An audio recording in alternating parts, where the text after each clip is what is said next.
Bismillahirrahmanirrahim. Assalamu alaikum warahmatullahi wabarakatuh. I am Sadur Rahman, your mathematics teacher. Today is our 7th lecture of chapter 11, Simple Equations, dated on 27th April 2021. आज की class में हम exercise 11B को continue करेंगे.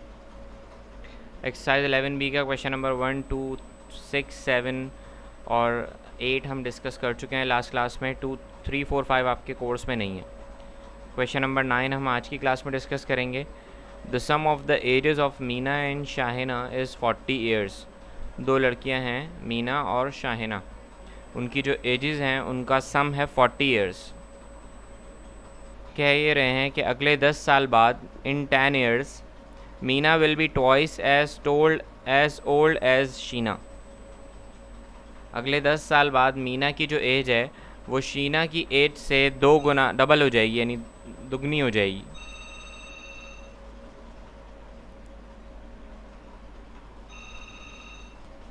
अब मीना की as जो है वो 10 साल बाद डबल हो जाएगी शीना की एज से. ठीक है, तो प्रेजेंट एजेस बतानी है दोनों की जो अभी है, 10 साल बाद वाली नहीं, अभी जो एजेस हैं. ठीक है, तो सबसे पहले हमने क्या किया, हमने सपोज़ कर लिया कि मीना की जो एज है वो m के बराबर है, यानी कि प्रेजेंट एज जो है वो m के बराबर है, और जो शीना की प्रेजेंट एज है वो किसके बराबर है, वो बराबर है s के. ठीक है, तो अब m प्लस s किसके बराबर हो जाएगा, 40 के बराबर हो जाएगा जाहिर है. ठीक है, अब ये कहा जा रहा है कि the age of Meena after 10 years, 10 साल बाद मीना की क्या एज हो जाएगी, m प्लस 10 हो जाएगी. ठीक है, और एक और बात ये भी बताई गई है कि मीना की एज 10 साल बाद शीना की एज के डबल हो जाएगी, यानी कि शीना की जो 10 साल बाद एज होगी उसका डबल हो जाएगी. ठीक है, तो s प्लस 10 और उसका टोटल हमने डबल निकाल लिया, यानी कि s प्लस 10 जो भी उसकी एज होगी उसका डबल 2 से मल्टीप्लाई कर दिया, तो ये भी मीना की एज के बराबर है. ठीक है, जबकि जो शीना की एज है 10 साल बाद वाली वो क्या हो जाएगी, s प्लस 10 हो जाएगी. ठीक है, ये देख लें, शीना की एज हो गई s प्लस 10, मीना की एज हो गई m प्लस 10, और मीना की एज शीना की एज के डबल भी है. ठीक है ना, तो अब यहाँ पर हमारे पास दो इक्वेशंस आ गई, m plus s equals to 40, और दूसरी इक्वेशन हमारे पास आ गई 2 into s plus 10 plus s plus 10, यानी कि ये आ गई मीना की एज और ये आ गई शीना की एज. ठीक है, और 40 ईयर्स दोनों का सम था. अब जाहिर है कि दोनों की एजेस में 10-10 साल बढ़े हैं, तो दो यहाँ पर भी टोटल में भी 10-10 साल बढ़ेंगे. अब दोनों की एजेस मिला के 40 ईयर्स तो नहीं हुई, अब तो दोनों की एजेस मिला के 60 ईयर्स हो गई, क्योंकि दोनों की एजेस में 10-10 साल का इजाफा हो गया. ठीक है, तो ये हो गया टोटल 60. ठीक है ना, अब 2s, ये जब हमने 2 को s से मल्टीप्लाई किया s प्लस 10 से, तो ये हो गया 2s प्लस 20, और s प्लस 10 यहाँ ब्रैकेट से पहले से बाहर था. ठीक है, अब ये s 2s और s हो गया 3s, और 20 प्लस 10 हो गया 30. अब ये जो 30 है राइट साइड पे गया, तो ये क्या हो गया, 60 से जाके माइनस हो गया, 60 माइनस 30, 30 बच गया. ठीक है, और 3s बराबर हो गया किसके, 3s इज इक्वल्स टू 30, और s से जो 3 मल्टीप्लाई हो रहा है नीचे जाके क्या हो गया, डिवाइड हो गया. ठीक है, तो 3 1 3 और 3 10 30. तो यहाँ से हमें पता लगा कि जी शीना की एज तो 10 ईयर्स थी, प्रेजेंट एज. अब शीना की एज अगर 10 ईयर्स थी तो मीना की एज कितनी थी, m plus s is equals to 40, तो दैट मीन्स के m plus 10 is equals to 40 होना चाहिए. जब ये 10 राइट साइड पे जाके माइनस हुआ तो पता लगा कि जी मीना की प्रेजेंट एज है 30. ठीक है, तो मीना और शीना की प्रेजेंट एज बतानी थी. मीना की एज थी 30 ईयर्स और शीना की एज थी 10 ईयर्स. अब 10 साल बाद मीना की एज 40 ईयर्स हो जाएगी और शीना की 20 ईयर्स हो जाएगी, तो हो गई ना शीना की एज के डबल मीना की एज, 40 20 का डबल 40. ठीक है, अच्छा जी, इसके बाद है part 10, 2 consecutive odd integers. Consecutive मतलब लगातार, और ऑड इंटीजर्स का मतलब क्या है कि ऑड वाले नंबर्स, जिसमें ऑड नंबर्स इस्तेमाल हो रहे हैं. जैसे कि अगर पहला कॉन्जिक्यूटिव इंटीजर 3 है तो इसका दूसरा कॉन्जिक्यूटिव ऑड इंटीजर क्या होगा, 5 होगा. ठीक है, तो अगर एक x है तो दूसरा x प्लस 2 होगा. तो स्मॉलर वाला ऑड इंटीजर जो है वो क्या है, x के बराबर है, और जो लार्जर वाला ऑड इंटीजर है वो क्या हो जाएगा, x प्लस 2 हो जाएगा, क्योंकि दरमियान में 2 का डिफरेंस है. ठीक है, अब आगे कह रहे हैं कि 2 consecutive odd integers are such that 1/3 of the smaller one, smaller one कौन सा था, x, तो 1/3 का मतलब होता है 1/3 ऑफ द स्मॉलर वन, यानी 1/3x is greater than 1/7 of the larger one, वो बड़ा है 1/7 लार्जर वन से. तो लार्जर वन क्या था, x प्लस 2, तो 1/7 लार्जर वन का x प्लस 2 का 1/7 जो है उससे भी बड़ा है 1/3x, सही है। तो हाँ, और इन दोनों के दरमियान में डिफरेंस कितना आ रहा है, कितना बड़ा है, 6 टाइम्स बड़ा है। यानी कि आगे लिखा हुआ है कि 1/3 the smaller one is greater than 1/7 of the larger one by 6 का मतलब ये है कि इन दोनों के दरमियान में डिफरेंस 6 का है, ठीक है ना। ग्रेटर है स्मॉलर है भाई, 1/3 ऑफ x जो है 1/3 ऑफ द स्मॉलर वन जो है वो क्या है, बड़ा है, और 1/7 ऑफ द लार्जर वन क्या है, छोटा है। तो इनके दरमियान में कितना डिफरेंस है, ठीक है, तो इनके दरमियान में है 6 का डिफरेंस, ठीक है। तो हमने क्या किया, बड़े वाले में से हमने छोटे वाले को माइनस किया, तो जाहिर है कि जिनके दरमियान में 6 का डिफरेंस है तो आंसर 6 आना चाहिए माइनस करके, ठीक है। तो मैंने राइट हैंड साइड पर 6 रख दिया, मैंने कर दिया 1/3x माइनस 1/7 इंटू x+2 और इज इक्वल्स टू में क्या आ गया, 6 आ गया, ठीक है। अब यहाँ पर हम इसे सॉल्व करेंगे इक्वेशन को, कैसे कि 3 और 7 में एलसीएम आएगा 21, 3 7 और 21 होता है, इसलिए x जो है वो 7 से मल्टीप्लाई हो गया, और जो 7 3 से 21 होता है, इसलिए x+2 जो है वो 3 से मल्टीप्लाई हो गया, ठीक है। डिनोमिनेटर में 21 आ गया और राइट साइड पे 6 मौजूद है। अब नेक्स्ट स्टेप में 21 जाके 6 से मल्टीप्लाई हो गया, ठीक है, और ब्रैकेट ओपन हो गया 7x माइनस 3x माइनस 6, 2 3 2 6, ठीक है। अच्छा, इसके बाद ठीक है ना, -3 जब x से मल्टीप्लाई हुआ तो -3x है, और माइनस प्लस माइनस 3 2 6, ठीक है ना, तो -6 आंसर आ गया। अब 7x माइनस 3x का आंसर आ गया 4x, ठीक है। और ये जो 21 जब 6 से मल्टीप्लाई हुआ तो आंसर आया 126, और ये जो -6 यहाँ पे माइनस हो रहा था ये राइट साइड पे आके क्या हो गया, प्लस हो गया, ठीक है। तो ये बन गया 126 + 6, तो ये बन गया 132, और ये जो 4 जो है 4x के साथ मल्टीप्लाई हो रहा था ये नीचे आके क्या हो गया, डिवाइड हो गया, तो ये बन गया 132 डिवाइडेड बाय 4, तो आंसर आ गया हमारे पास 33, ठीक है। 4 1 4, 4 3 12 और 4 3 12, ठीक है। तो टोटल 33 हमारे पास यहाँ पर x का आंसर आ गया, ठीक है ना।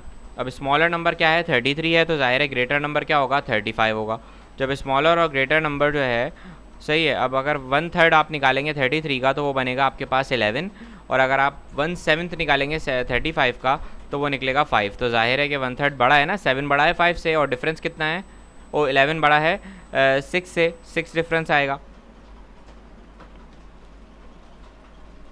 11 1/3 आएगा आपका 11, और 1/7 ऑफ 35 आपके पास आएगा 5। तो 11 में से जब 5 जाएंगे तो डिफरेंस कितना बचेगा, 6 बचेगा, ठीक है।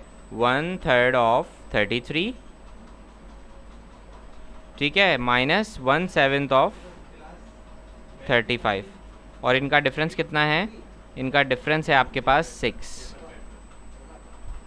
ठीक है। 7 1 7, 7 5 35, 3 1 3, 3 11 33, तो 11 माइनस 5 इज इक्वल्स टू 6, ठीक है। तो आपको यहाँ नज़र आ गया कि जैसे जो उन्होंने सवाल कहा था, ठीक है, वो हमारे पास यहाँ पर प्रूव हो गया, ठीक है, कि 1/3 of the smaller number is greater than 1/7 of the larger one, ठीक है। और इनके दरमियान जो डिफरेंस था वो 6 था, तो वो भी हमने प्रूव कर लिया, ठीक है। उम्मीद है कि आपको सवाल समझ में आ गया होगा, कोई कन्फ्यूजन हो तो फिर क्लास में जो है वो जब हम डिस्कस करेंगे तब पूछ लीजिएगा, ठीक है। चलें अगला सवाल डिस्कस करते हैं।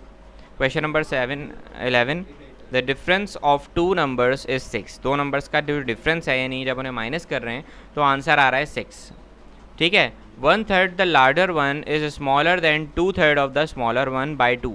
बिल्कुल वही सवाल है जो पिछला वाला था, कि 2 नंबर्स हैं उनका डिफरेंस है 6, और जो 1/3 है लार्जर वन का, बड़े नंबर का जो 1/3 है वो छोटे नंबर का 2/3 जो है उससे बड़ा है, यानी कि 1/3 ऑफ द लार्जर वन जो है, बड़े नंबर का जो 1/3 है वो 2/3 ऑफ द स्मॉलर वन से क्या है, 2 गुना, यानी 2 टाइम्स बड़ा है, यानी 2 का डिफरेंस है उनके दरमियान। तो मैंने यहाँ पर लिख लिया कि जी 2/3 of x minus 1/3 of y, यानी कि 1/3 जो है वो क्या है, स्मॉलर है, लार्जर वन, बड़े नंबर का जो 1/3 है वो छोटा है, ठीक है, और छोटे नंबर का जो 2/3 है वो क्या है, बड़ा है। तो जाहिर है जो बड़े में से छोटा माइनस करेंगे तो आंसर क्या आना चाहिए, डिफरेंस क्या आना चाहिए, 2 आना चाहिए, ठीक है। अब देखें, सबसे पहले तो मैंने यहाँ पर x केस को सपोज कर लिया, मैंने x सपोज कर लिया स्मॉलर नंबर को, और y सपोज कर लिया मैंने लार्जर नंबर को। तो इस हिसाब से बड़े में से छोटा माइनस होगा तब पॉजिटिव आंसर आएगा ना। तो y माइनस एक्स का आंसर आ गया हमारे पास 6। हम x माइनस वाई नहीं कर सकते क्योंकि x छोटा है और y बड़ा है, तो जो बड़े में से छोटा माइनस होगा तो ही पॉजिटिव आंसर आएगा, ठीक है। तो y माइनस एक्स का आंसर आ गया हमारे पास 6, ठीक है। ये तो एक इक्वेशन हो गई। अब दूसरी इक्वेशन में वो कह रहे थे कि 2/3 ऑफ x, यानी कि जो छोटा नंबर है यानी कि x, उसका जो 2/3 है वो ज़्यादा बड़ा है 1/3 ऑफ y से। सही है, 1/3 ऑफ द लार्जर वन से। ठीक है, तो 1/3 ऑफ द लार्जर वन से ज़्यादा बड़ा है, तो मैंने बड़े में से छोटा माइनस कर दिया, और कितना बड़ा था, 2 का डिफरेंस था, इसलिए मैंने इक्वल्स टू 2 लिख दिया।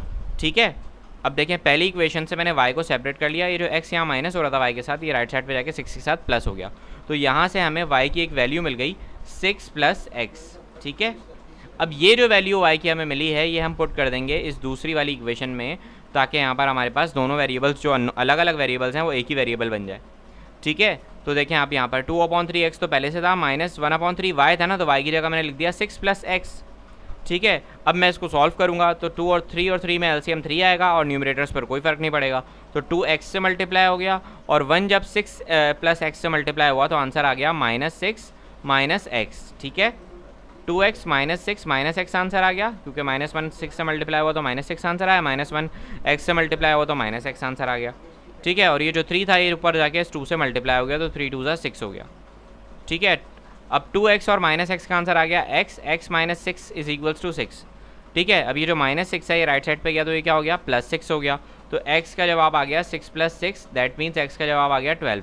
अब x तो था स्मॉलर नंबर, छोटा नंबर अगर 12 है तो बड़ा नंबर क्या होगा, जाहिर है कि भाई आप y - x माइनस कर दीजिए, तो बड़े में से जब मैंने 12 को माइनस किया तो आंसर आया 6, तो ये 12 जो यहाँ माइनस हो रहा है राइट साइड पे गया तो ये प्लस हो गया, तो 6 + 12 का आंसर क्या आ गया, 18। तो लार्जर नंबर आ गया हमारे पास 18, और स्मॉलर नंबर हमारे पास आ गया 12। तो जब हम 12 - 18 - 12 करेंगे तो डिफरेंस आएगा 6। ठीक है, और अगर हम 2/3 ऑफ x निकालें, यानी कि 2/3 ऑफ द स्मॉलर वन 12 निकालें, 2/3 ऑफ 12, तो आंसर आएगा हमारे पास 3 × 1 = 3, 3 × 4 = 12, 4 × 2 = 8। ठीक है, और 1/3 ऑफ अगर हम लार्जर वन निकालें, 1/3 ऑफ द लार्जर वन था 18, 3 × 1 = 3, 3 × 6 = 18, तो 6 आएगा। ठीक है, तो 8 - 6 का आंसर क्या आएगा, 2। तो देखा, बड़े में से जब छोटा हमने माइनस किया तो आंसर आया 2, और हमने 2/3 ऑफ द स्मॉलर वन में से माइनस किया है 1/3 ऑफ द लार्जर वन को। ठीक है, जो कि हमें सवाल में बताया गया था।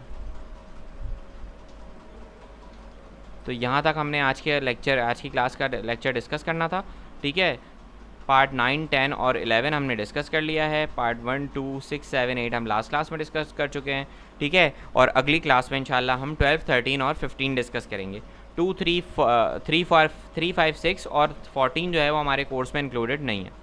ठीक है, जज़ाकल्लाह। क्लास होमवर्क ये है आपका कि आपने एक्सरसाइज 11B का टाइटल पेज बनाना है, date, page number, exercise number mention करना है, इंडेक्स प्रॉपर्ली मेंटेन करना है।